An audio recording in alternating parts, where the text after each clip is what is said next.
Controversy over a vote of no confidence against the college's Board of Governors, and 2 Pike County residents are arrested for fentanyl trafficking. I'm Jerry Scott, and this is the Mountaintop Daily.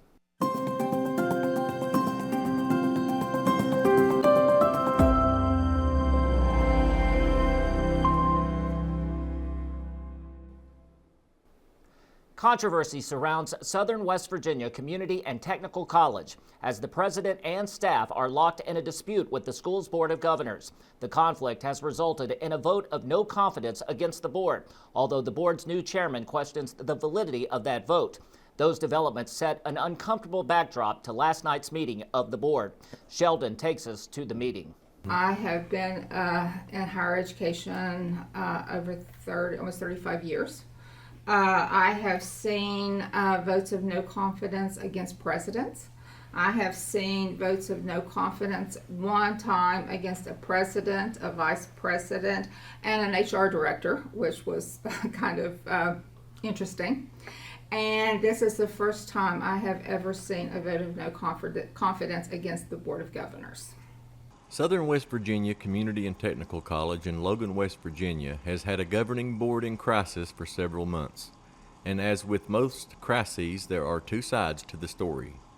With a total of 5 board members resigning since August and amid a host of allegations, Southern's Director of Accreditation and Assessment, Regina Bias, made public this past week results of a recent vote of no confidence in the board. And it has affected the college to the point that the faculty and the staff did a no confidence vote on the Board of Governors. This is all a result of anger, vendetta from one person to another. And they're trying to oust our president. Our president had a confidence vote of 87% from the whole college. And the no confidence vote for the Board of Governors from the whole college was 85%. Local business owner Jared Fletcher was voted in as the new chair during a meeting of the board Thursday and said the numbers from the recent vote were more than misleading. Those are false. Those are completely false. If you do the math, I think there was 40 people that voted out of the 66 people.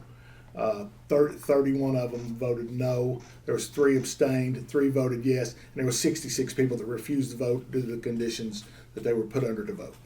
Faculty Senate Chair Matthew Mayo had one thing he wanted all involved to remember. Want people to know that Jesus loves them. Reporting for Mountaintop News, I'm Sheldon Compton. 2 Pike County residents were arrested Thursday on charges of trafficking in fentanyl. Pikeville police obtained a search warrant for a Groundhog Road home at Robinson Creek as part of a drug investigation by Detective Zach Bowens. When they searched the residence, they found fentanyl, meth, Suboxone, methadone, and Xanax. 2 people were at the home at the time of the raid and were arrested. They are 42-year-old Frank Beavers of Shelbyana and 40-year-old Alicia Robinson of Robinson Creek. Because police found more than an ounce of fentanyl, the 2 were charged with aggravated fentanyl trafficking along with 4 counts of drug possession. That means they face a potential prison sentence of 10 to 20 years, of which they will be required to serve at least 85% before becoming eligible for parole. Both are being held in the Pike County Detention Center. Coming up after the break, we'll take you to a Floyd County elementary school where students learned about the dangers of vaping today. That's coming up when the Mountaintop Daily continues.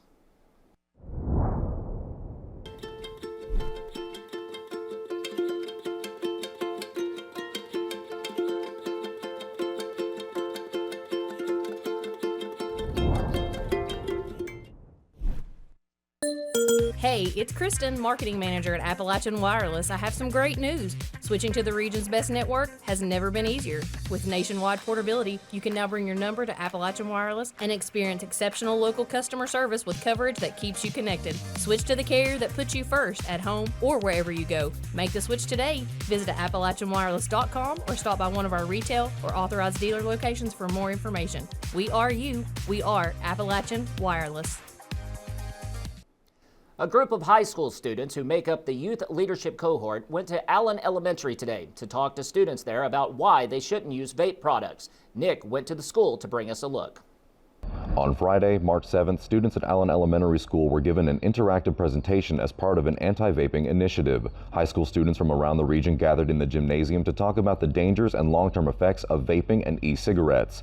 The goal is to deter younger generations from trying tobacco alternatives. We, at the Mountain Prevention Center, we have created a anti-vaping program. It's an interactive anti-vaping program, and we created it with different stations so that we could maybe help educate them on what vaping does to the body without having to lecture to them.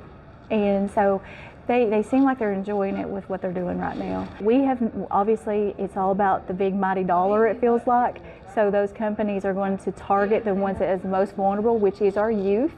And so when they do try to target the youth because they use colorful colors, you know, exciting flavors. They make them all flashy. They even have them like little lollipop things, and that's not going to be like a big 50-year-old man is not going to go and get a lollipop vape. So, I mean, they're targeting youth for sure. The high school students involved with the program feel as though they can connect with grade school students in a way their teachers can't. In turn, this helps communicate their anti-vaping message more clearly. I've had a lot of people like in my family and stuff that vaped and smoked, and it's just being able to tell people what's wrong with it and how to not, you know, do it and the side effects of it and everything.